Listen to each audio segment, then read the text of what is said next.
centre de l'église, mais ce sont les conducteurs qui sont en train de dicter maintenant quoi faire à l'église. Ils se sont positionnés au centre. Pourquoi? À l'absence de Dieu, le vrai Dieu, ce sont les hommes de Dieu maintenant. Dieu habite. L'homme n'a pas besoin de donner des injonctions. Dieu lui-même, il prend en charge son église. Tout ce que les autres font. Parce que lui, il a fait ça, moi aussi, je dois faire ceci. Non. L'église ne nous appartient pas. L'église appartient à Jésus.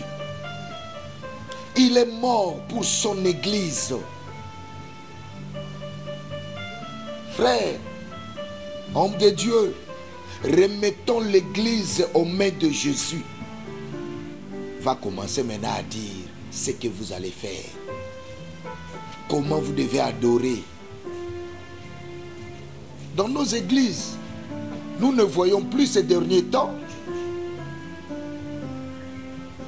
les hommes qui viennent nous dire Dieu m'a appelé, Dieu m'a dit de faire ceci.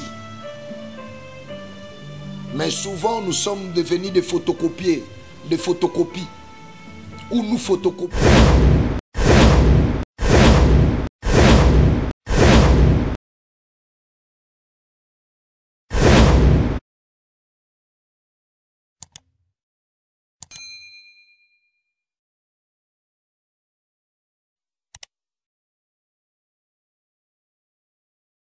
Bien-aimés dans le Seigneur,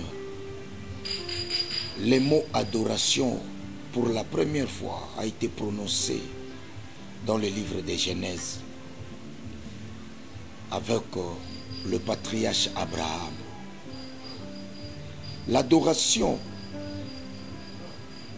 nous amène à beaucoup de points, mais j'ai énuméré seulement 6 points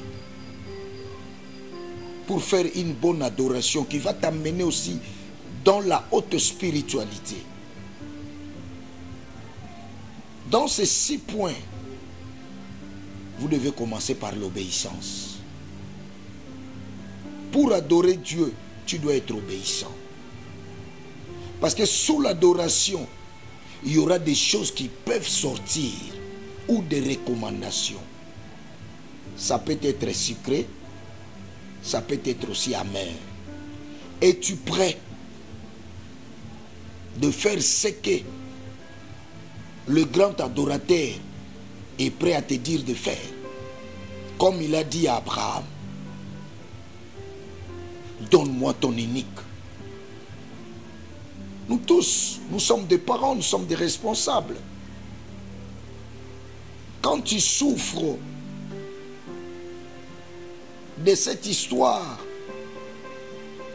de ne pas mettre au monde et que d'un coup tu as eu la grâce de faire ne fût-ce qu'un petit enfant, et le Dieu qui n'a jamais demandé une offrande d'une personne, il descend subitement pour te dire prends ton unique, offre-le-moi. Es-tu prêt à le faire? C'est ça l'adoration.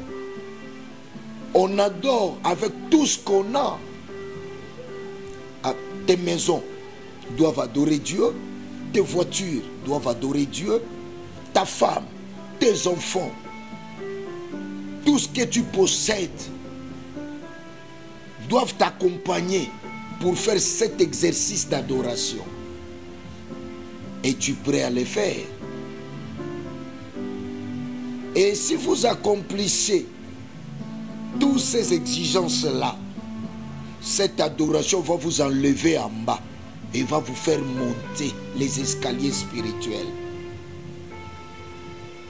C'est comme ça que vous voyez dans nos églises, Dieu ne parle plus, Dieu ne centre de l'église, mais ce sont les conducteurs qui sont en train de dicter maintenant quoi faire à l'église.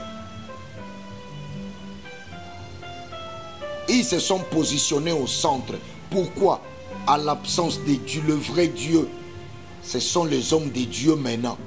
L'homme n'a pas besoin de donner des injonctions. Dieu lui-même, il prend en charge son église. Dieu va commencer maintenant à dire ce que vous allez faire. Comment vous devez adorer. Dans nos églises, nous ne voyons plus ces derniers temps les hommes qui viennent nous dire Dieu m'a appelé, Dieu m'a dit de faire ceci. Mais souvent nous sommes devenus des photocopies, où nous photocopions tout ce que les autres font. Parce que lui il a fait ça, moi aussi je dois faire ceci. Non, l'église ne nous appartient pas. L'église appartient à Jésus. Il est mort pour son église. Frère, homme de Dieu, remettons l'église aux mains de Jésus, aux mains du Saint-Esprit. Parce que c'est lui qui remplace Jésus maintenant. Parce que Jésus nous a dit dans le livre de Jean, il dit ceci. Moi je dois aller pour que le Saint-Esprit, qui est le consolateur, puisse venir. Parce que si je ne m'en vais pas, lui ne viendra pas. Alors c'est lui, l'homme orchestre, c'est lui qui est au centre de tout. C'est comme ça que je vous invite de venir nombreux pour participer à cet exercice d'adoration.